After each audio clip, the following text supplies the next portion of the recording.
Hello बच्चों, कैसे हैं आप लोग। तो बेटा, welcome back to your favourite study destination बायोनिति, जहां हम आपके साथ ऑलरेडी क्लास 10 स्टार्ट कर चुके हैं। बेटा, पहले पार्ट में मैंने आपको बताया था कि what are the life processes, कौन कौन सी लाइफ प्रोसेसेस आपको इस चैप्टर में डिस्कस करनी है। व्हाट आर डिफाइनिंग और नॉन डिफाइनिंग फीचर्स। उसके अलावा हम पहुंचे थे कि ऑटोट्रोपिक और हेटरोट्रोपिक न्यूट्रिशन क्या होता है। उसी की कंटिन्यूएशन में बेटा आज हम बात करेंगे ऑटोट्रोपिक न्यूट्रिशन किस तरह के ऑर्गेनिजम्स में होता है। बेसिक्स आपको ऑलरेडी प्रीवियस क्लासेस का थोड़ा सा इनपुट है। तो आप इस चैप्टर के इस सेशन में हम बात करने वाले हैं मेनली ऑटोट्रोपिक न्यूट्रिशन की। बट मैं आपको एक चीज और रिमाइंड कर दूं बच्चों दोबारा से। देखिए, जहां पर भी आपको जो भी कंफ्यूजन, जो भी डाउट हो, प्लीज आप कमेंट सेक्शन में पूछते रहिए। ठीक है। तो अब without delay let's start. What is autotrophic nutrition या ऑटोट्रोपिक ऑर्गेनिजम्स क्या होते हैं। What are autotrophs. आप पहले भी पढ़ चुके हो। व्हाट आर ऑटोट्रोप्स बताइए। ऑटो का मतलब होता है बच्चों self, and trophs means synthesis. तो रटने की जरूरत नहीं है, बिल्कुल आप अगर उसको लॉजिकली पढ़ेंगे चीजें ज्यादा अच्छे से समझ में आएंगी। तो सेल्फ सिंथेसिस, तो सेल्फ सिंथेसिस कौन करते हैं आपको पता है। Green plants are autotrophs. लेकिन अब 10th क्लास में हम आ गए हैं तो कुछ अलग भी तो पढ़ना पड़ेगा, कुछ अलग भी तो होगा ना। यस, तो जो ऑटोट्रोप्स होते हैं ना बच्चों, वो दो टाइप के होते हैं। Photo autotrophs and chemo autotrophs. Chemo का मतलब फिर से वही आप केमिकल, एंड फोटो का मतलब लाइट। तो ऐसे ऑर्गेनिजम्स जो सनलाइट को यूज करके अपना फूड खुद प्रिपेयर करते हैं, they are known as phototropic organisms, या फोटो ऑटोट्रोपिक ऑर्गेनिजम्स भी आप उनको कह सकते हैं। लेकिन कुछ ऐसे भी ऑर्गेनिज्म हैं जो केमिकल्स की हेल्प से अपना फूड खुद प्रिपेयर करते हैं, तो वो क्या हो जाएंगे, कीमो ऑटोट्रोपिक या कीमोट्रोपिक ऑर्गेनिजम्स। तो इसका एग्जांपल हो गया बेटा सल्फर बैक्टीरिया। ठीक है, याद रहेगा आपको, सल्फर बैक्टीरिया कीमोट्रोपिक। और green plants are phototropic organisms, कि सनलाइट को यूज करके फोटोसिंथेसिस प्रोसेस के थ्रू अपना फूड खुद प्रिपेयर करते हैं। तो वो क्या कहलाते हैं, ऑटोट्रोपिक में भी फोटोट्रोपिक। तो फोटोट्रोपिक कीमोट्रोपिक का बेसिक डिफरेंस आपको समझ आया। चलिए, अब बेसिकली हम बात करेंगे फोटोसिंथेसिस की। तो फोटोसिंथेसिस वो प्रोसेस है बच्चों जहां पे ग्रीन प्लांट्स अपना फूड खुद प्रिपेयर कर लेते हैं, है ना। Green plants use sunlight to make their own food. लेकिन इसके अलावा कुछ और चीजों की भी तो जरूरत होती है। तो what are the necessary conditions, या हम कह सकते हैं कि रॉ मटेरियल क्या होता है इस पूरी प्रोसेस के लिए। तो चार बेसिक चीजों की जरूरत पड़ती है। सबसे पहले सनलाइट होती है, दूसरा कार्बन डाइऑक्साइड, तीसरा क्लोरोफिल, और उसके अलावा वाटर और मिनरल्स की जरूरत होगी। तो कंडीशंस क्या क्या चाहिए, कि सनलाइट और क्लोरोफिल तो सबसे पहले चाहिए। और आउटसाइड रॉ मटेरियल क्या है फोटोसिंथेसिस के लिए। आउटसाइड रॉ मटेरियल क्या है, कि बाहर से किस चीज की जरूरत पड़ेगी बताइए। कार्बन डाइऑक्साइड की बाहर से जरूरत पड़ेगी, वाटर की बाहर से जरूरत पड़ेगी, क्योंकि सनलाइट हम ऑलरेडी लिख चुके थे। क्लोरोफिल प्लांट में खुद प्रेजेंट होता है। उसके अलावा इंपॉर्टेंट बात क्या है, कि what is the site of photosynthesis. तो क्लोरोप्लास्ट जो लीव्स में प्रेजेंट होते हैं, they are site of photosynthesis. अब ये जो चारों चीजें हैं ये हमें मिलती सॉरी ये प्लांट को मिलती कहां से है।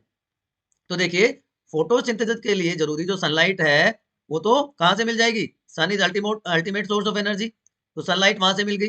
कार्बन डाइऑक्साइड कहां से मिल जाएगी, कार्बन डाइऑक्साइड मिलेगी एटमोस्फेयर से, या आप कह सकते हैं एनवायरमेंट से, नेचर से, एटमोस्फेयर से कार्बन डाइऑक्साइड मिल जाएगी। उसके अलावा तीसरा क्या था, क्लोरोफिल। क्लोरोफिल पिगमेंट है जो लीव्स में प्रेजेंट होता है। And water and minerals are absorbed from the soil. तो नाइट्रोजन, पोटेशियम, सोडियम, ये सारे आयंस कहाँ से मिल जाएंगे, रूट्स के थ्रू सोइल से मिल जाएंगे। एक चीज आप याद रखिएगा बेटा, कि नाइट्रोजन जो होती है, एटमोस्फेरिक नाइट्रोजन है, उसको प्लांट्स डायरेक्टली नहीं ले सकते। उसको नाइट्रेट और नाइट्राइट में कन्वर्ट करना पड़ता है, और उन नाइट्रेट और नाइट्राइट्स को ही प्लांट्स यूटिलाइज करते हैं for their growth and maintenance. ठीक है, क्लियर है, समझ में आ गई बात। तो ये चार रॉ मटेरियल फोटोसिंथेसिस के लिए, सबसे पहले सनलाइट, सन से मिल गई। कार्बन डाइऑक्साइड एटमॉस्फेयर से मिल गई। क्लोरोफिल लीव्स में प्रेजेंट होता है। वाटर एंड मिनरल्स सॉइल से रूट्स के थ्रू एब्जॉर्ब कर लेंगे।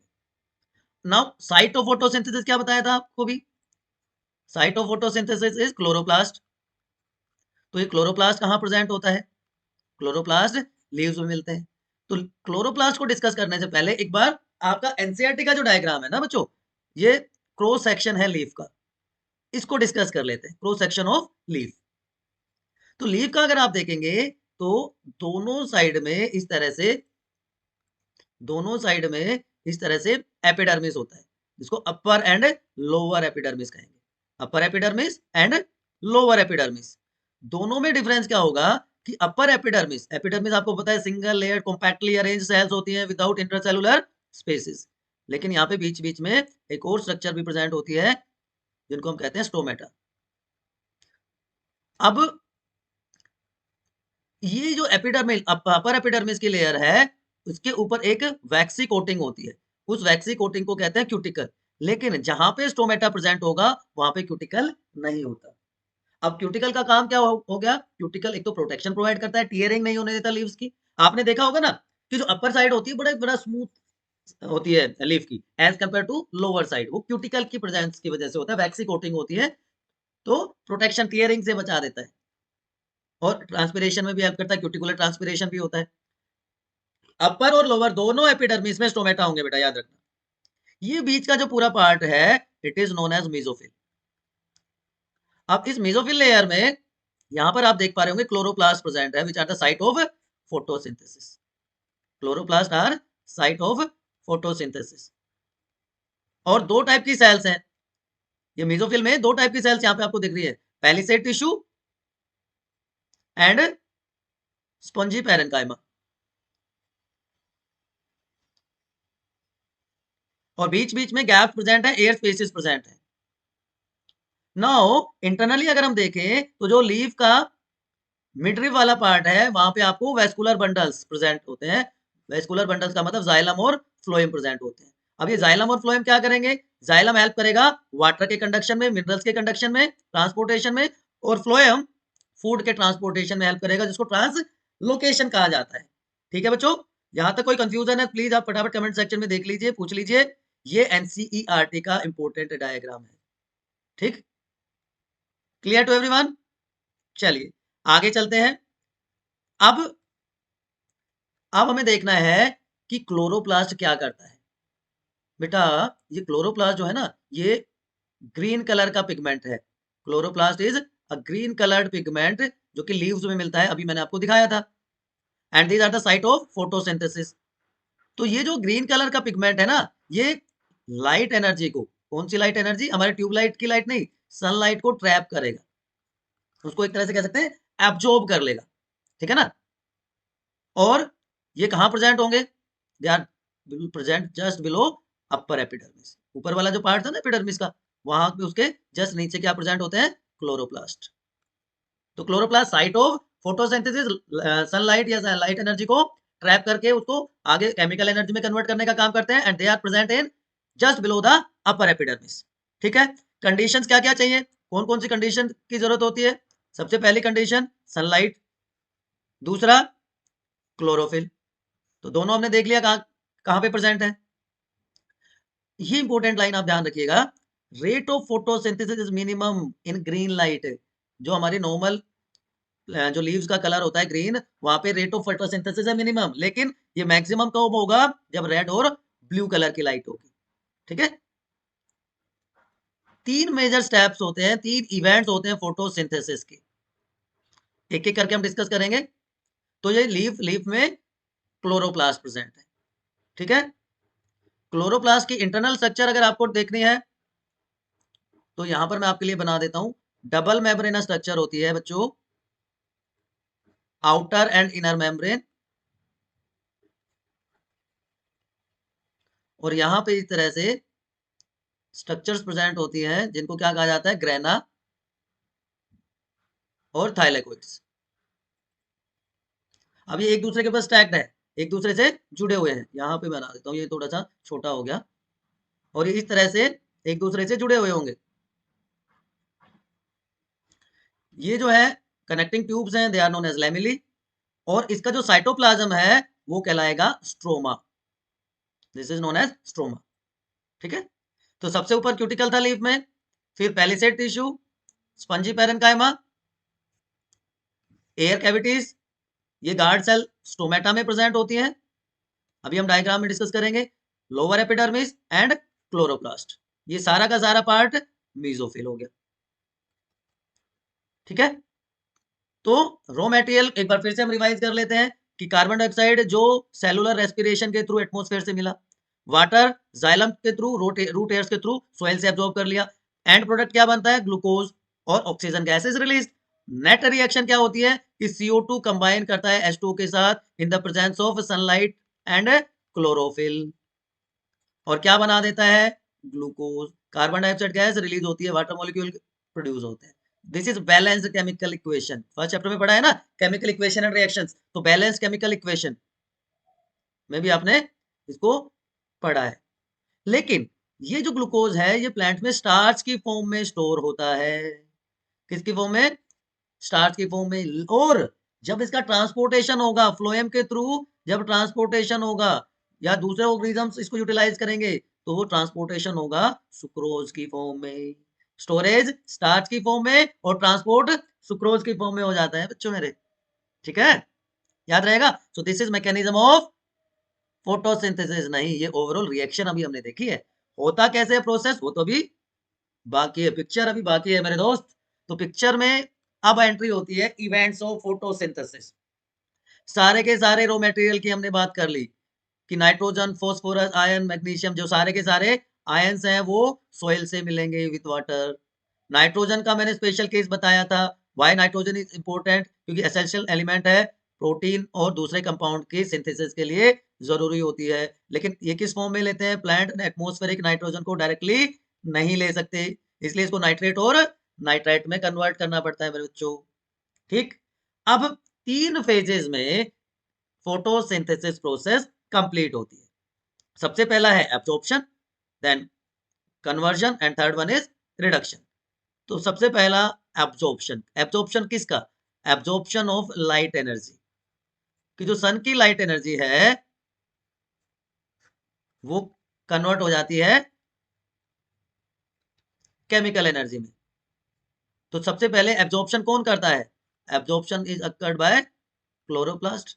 तो क्लोरोप्लास्ट लाइट एनर्जी को एब्जॉर्ब कर लेते हैं, and then in second step this light energy is converted into chemical energy. भाई फूड बनाना है, उस लाइट एनर्जी को हमें केमिकल फॉर्म में तो कन्वर्ट करना पड़ेगा ना, तो वो केमिकल एनर्जी को यूटिलाइज करके फिर फूड की सिंथेसिस कर पाए, इसलिए वो काम यहाँ पे हो जाता है। तो एब्जॉर्प्शन हो गया, कन्वर्जन हो गया, and third one is known as photolysis of water.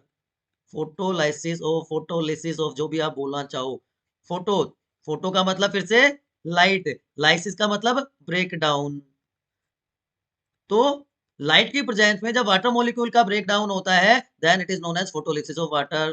तो इसको ब्रेक डाउन हो गया हाइड्रोजन और हाइड्रोक्साइड आयंस में। ठीक है बच्चों, तो ये तीनों के तीनों step, absorption of light energy plus conversion of light energy into chemical energy plus photolysis of water, they require presence of sunlight. तो इसको कहते हैं लाइट रिएक्शन या लाइट फेज ऑफ फोटोसिंथेसिस। तो फोटोसिंथेसिस प्रोसेस 2 फेजेस में complete होती है बच्चों। पहला है लाइट रिएक्शन जिसमें ये तीनों स्टेप हो गए, तो अब बाद में या एंड में बना क्या था, H positive and OH negative ions. ये क्या करेंगे, जो NADP था उसको NADPH2 में और ADP को ATP में कन्वर्ट कर देंगे, एडिनोसिन ट्राइफॉस्फेट, जो energy currency of the cell कहलाता है। These two have stored energy in them, so it is known as assimilatory power। इसको क्या कहेंगे बच्चों, एसिमिलेटरी पावर कह देंगे इसको। और ये एसिमिलेटरी पावर जो प्रोड्यूस हुई it is the starting material, एक तरह से कह सकते हैं स्टार्टिंग मटेरियल है किसके लिए, फोटोसिंथेसिस का दूसरा फेज। दूसरा फेज कौन सा है, दूसरा फेज है डार्क रिएक्शन। डार्क रिएक्शन को हम ब्लैकमैन्स रिएक्शन भी कहते हैं बेटा, it is also known as Blackman's reaction. अभी क्या करेगा, फाइनल स्टेप में क्या होता है, तीसरा स्टेप क्या होता है, रिडक्शन। और रिडक्शन को फाइनल फिक्सेशन ऑफ CO2 भी कहते हैं।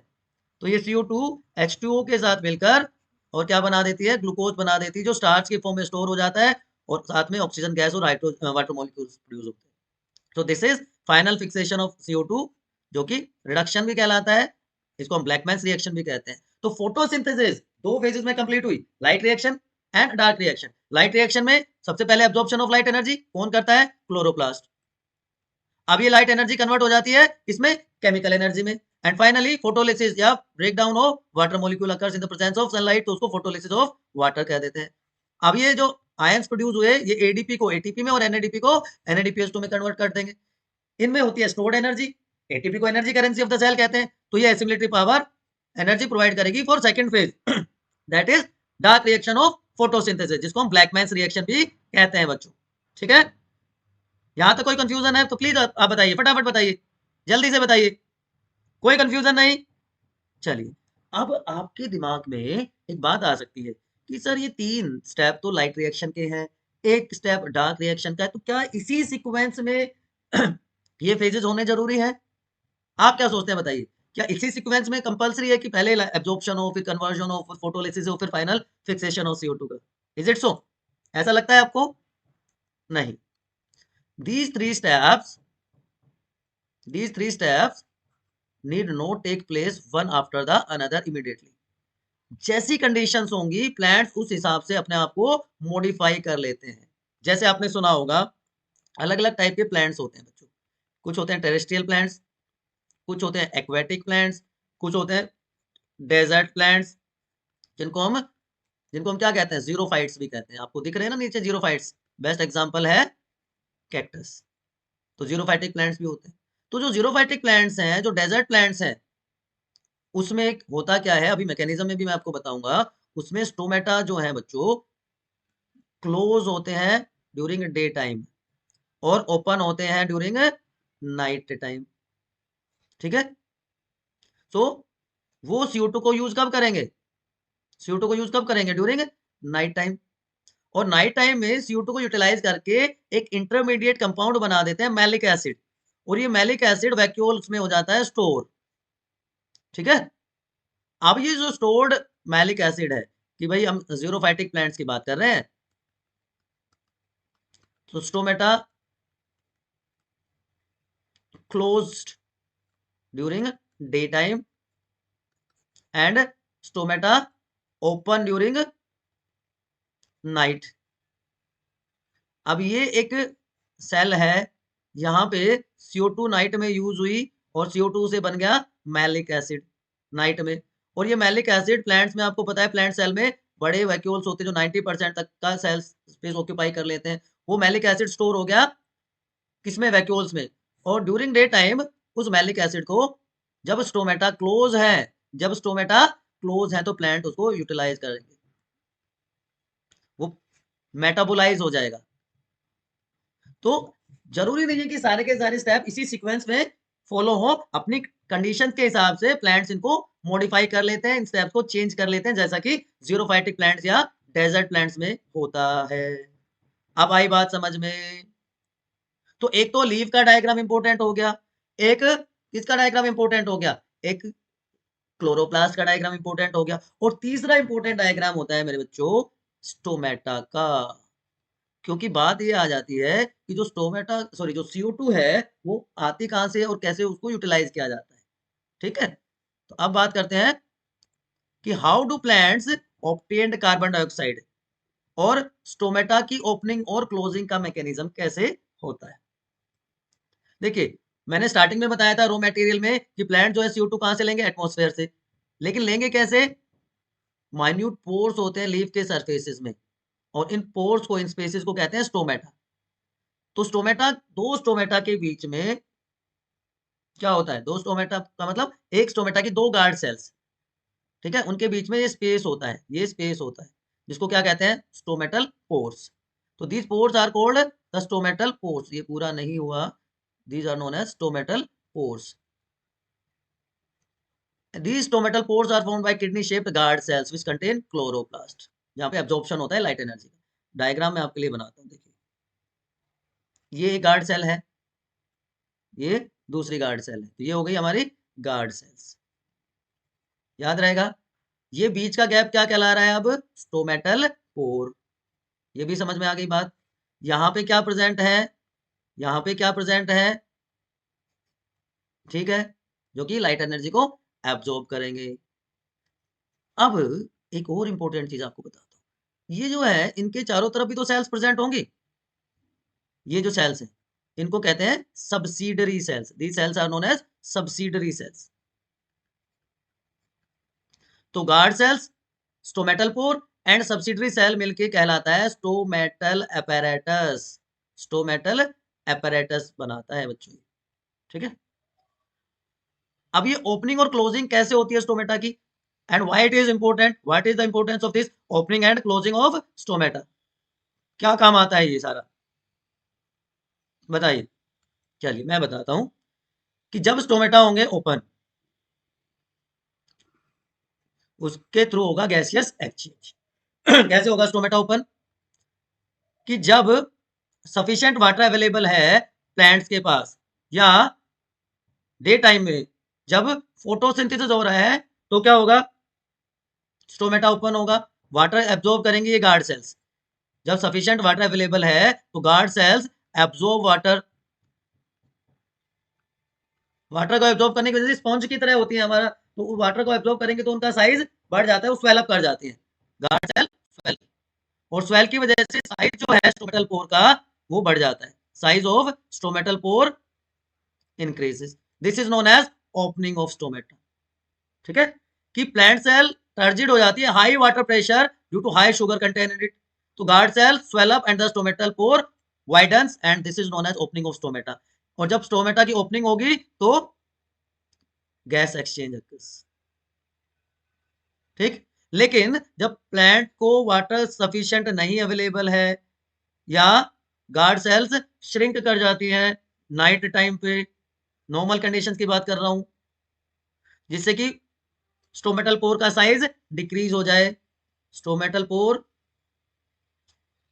का साइज डिक्रीज हो जाता है, and it prevents loss of water from the plants, prevents transpiration. तो जब वाटर अवेलेबल है गार्ड सेल स्वेलअप हो जाएंगी, साइज ऑफ स्टोमेटल पोर बढ़ जाएगा, ओपनिंग ऑफ स्टोमेटा, ट्रांसपीरेशन के थ्रू वाटर का लॉस होगा, गैस एक्सचेंज हो जाएगा। नाइट टाइम में जब फोटोसिंथेसिस नहीं होगा तो उस वाटर लॉस को बचाने के लिए स्टोमेटा हो जाता, गार्ड सेल्स हो जाते हैं श्रिंक, स्टोमेटल पोर का साइज हो जाएगा reduce, this is known as closing of stomata. तो opening and closing of stomata या फंक्शन ऑफ स्टोमेटा की बात करें तो स्टोमेटा दो इंपॉर्टेंट फंक्शन परफॉर्म कर रहे हैं। एक तो क्या, they regulate transpiration, loss of water from the aerial या upper part of the plants, उसको रेगुलेट करने का काम करता है, एंड दूसरा they helps in gas exchange, helps in gas exchange. तो दो स्टोमेटा, सॉरी स्टोमेटा के दो इंपॉर्टेंट फंक्शन है, ये this is close stomata and this is open stomata. Opening and closing is under turgor pressure, ठीक है। तो ये सारे के सारे प्रोसेस होती है फोटोसिंथेसिस मैकेनिज्म की। ओवरऑल प्रोसेस को अगर मैं समराइज करूं आप लोगों के लिए, तो सबसे पहले क्या हुआ था, सबसे पहले हुआ था जी absorption of light energy, light phase, absorption of light energy, जो सन की लाइट एनर्जी थी उसका एब्जॉर्प्शन हुआ, ठीक है। उसके बाद जो ग्रैना था, मैंने बताया था क्लोरोप्लास्ट में ग्रैना था, वो क्या करता है, क्लोरोफिल उस लाइट एनर्जी को केमिकल एनर्जी में कन्वर्ट कर देगा।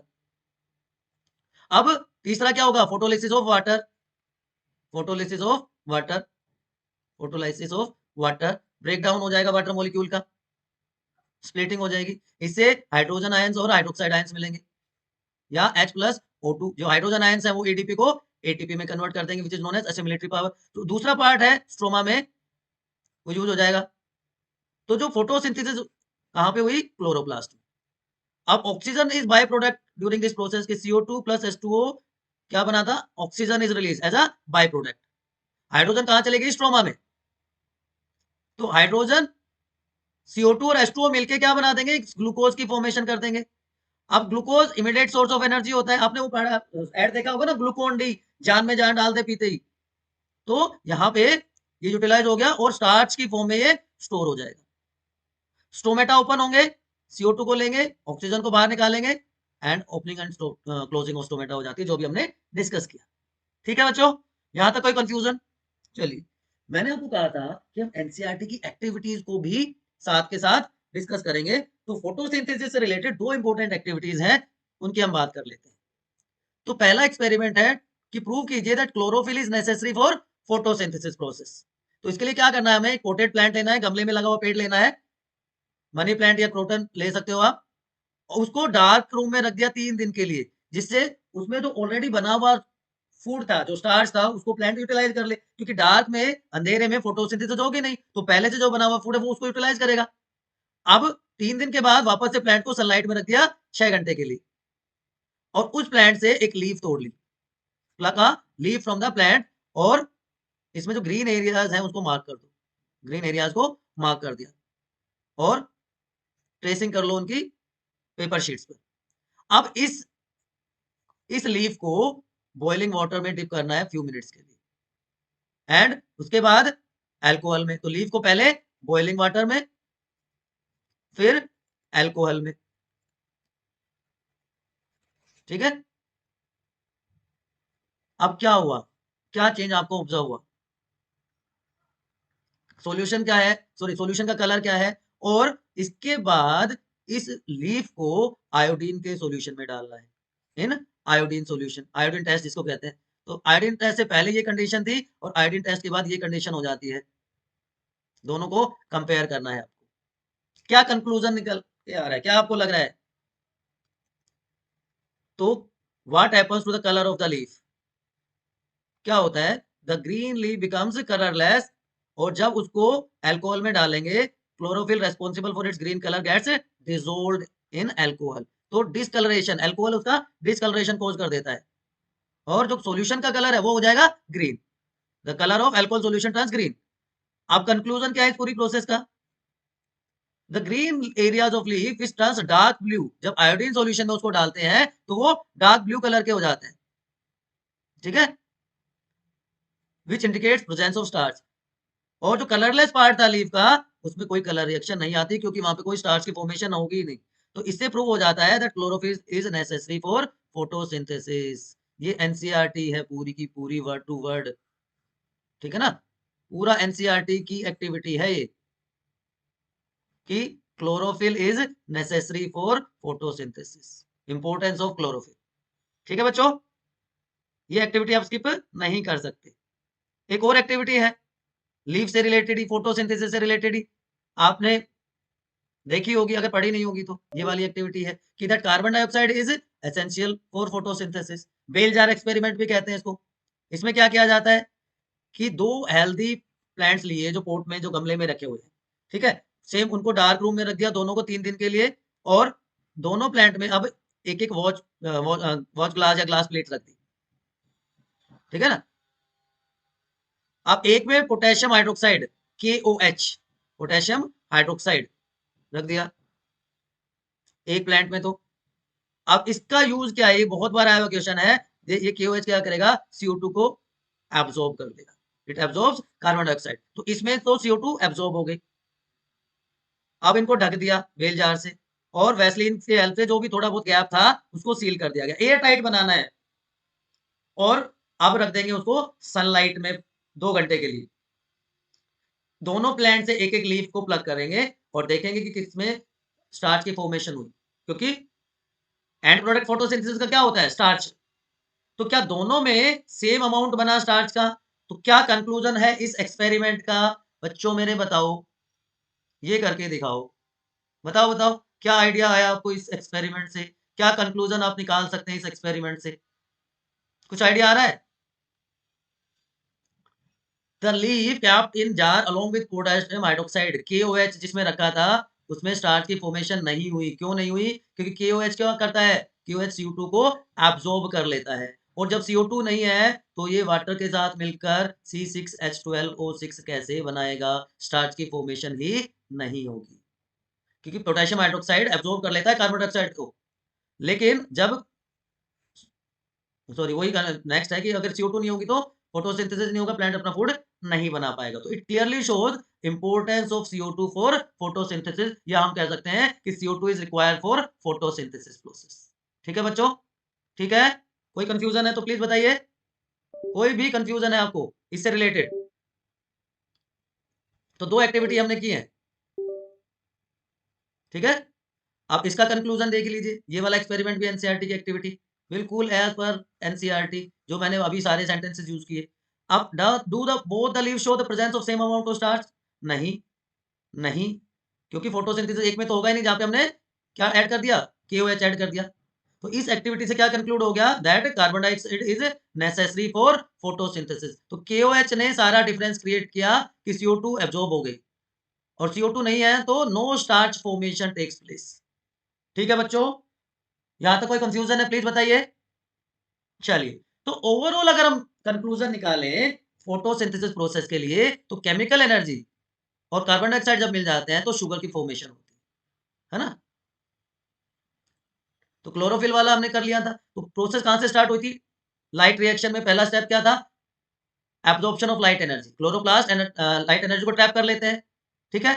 फिर क्या होता है, लीफ से वाटर एंटर, लीफ में वाटर एंटर करता है फ्रॉम द सोइल, ठीक हो गया जी। अब ये लाइट एनर्जी किसमें कन्वर्ट हो जाती है, केमिकल एनर्जी में, ठीक है जी, हो गया। अब फोटोलिसिस ऑफ वाटर अकर्स, तो ये वाटर आया, इसका ब्रेक डाउन हो जाएगा, H+O2, हाइड्रोजन आयंस मिल गए। अभी हाइड्रोजन आयंस ADP को ATP में कन्वर्ट कर देंगे। यहाँ पर लाइट फेज ऑफ फोटोसिंथेसिस या light reaction of photosynthesis complete हो जाता है, ठीक है ना। अब क्या होगा, थर्ड स्टेप में फाइनल फिक्सेशन ऑफ CO2, या जिसको रिडक्शन कहते हैं, द कार्बोक्सिलेशन ऑफ CO2। तो कार्बन डाइऑक्साइड एंटर हो गई लीफ में, और ये वाटर मॉलिक्यूल के साथ मिलकर स्टार्च की फॉर्मेशन कर देगी, plus oxygen gas is release, water molecules are produced. So this is overall photosynthesis mechanism. तो एक एक पॉइंट, रॉ मटेरियल की हमने बात करी, साइट ऑफ फोटोसिंथेसिस, लीफ का क्रॉस सेक्शन, स्टोमेटा की ओपनिंग एंड क्लोजिंग, दोनों एक्टिविटीज की CO2 क्यों जरूरी है और क्लोरोफिल क्यों जरूरी है फोटोसिंथेसिस के लिए। कोई भी डाउट, कोई भी इफ बट आपको दिमाग में नहीं रखना है बच्चों। अब बात करेंगे heterotrophic nutrition. Autotrophic nutrition complete हो गया है। ऑटोट्रोपिक न्यूट्रिशन से रिलेटेड कोई भी कंफ्यूजन, कोई भी समस्या है तो आप कमेंट सेक्शन में पूछेंगे। इसके बाद हम स्टार्ट करेंगे हेट्रोट्रोपिक न्यूट्रिशन।